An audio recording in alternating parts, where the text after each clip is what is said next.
The building is narrative in the way like a fireworks show is narrative. Where you like you boom, like, and then boom, boom, boom. Then there's like something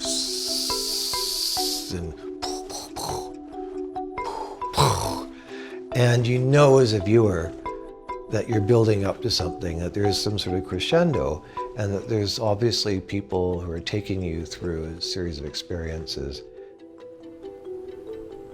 The thing about Bjarke's work is that it's really simultaneously geometrical but also kind of curvilinear. How do you max out all the aspects of this building? So we always look at it as a magic trick. Magic trick is always interesting until someone tells you the trick. So by camouflaging the technology and integrating it within the building, you allow the intent to be expressed. You know, the intent of the architect, of the artist, or in this particular case of both. In my mind, it's building about technology. I see it as a chance to make something very analog on a system that's very digital. Doug, you're living in the early 21st century. Technology wants to do this. You know, how do you make it part of the times that you live in?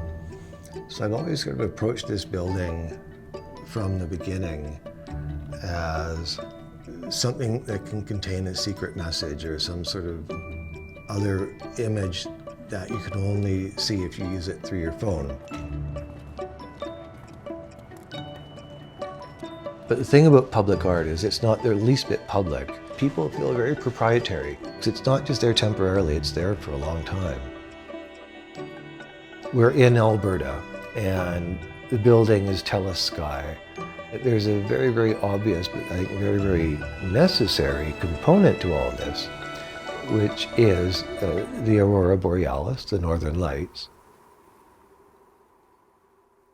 There's one sequence, I call it the kunk, kunk, kunk, kunk, kunk, where it's just these blocks of white come down, like aliens have finally established contact. I like everything in the world. I want all colors at once. It's not even like a Crayola box of crayons. It's just like bleh.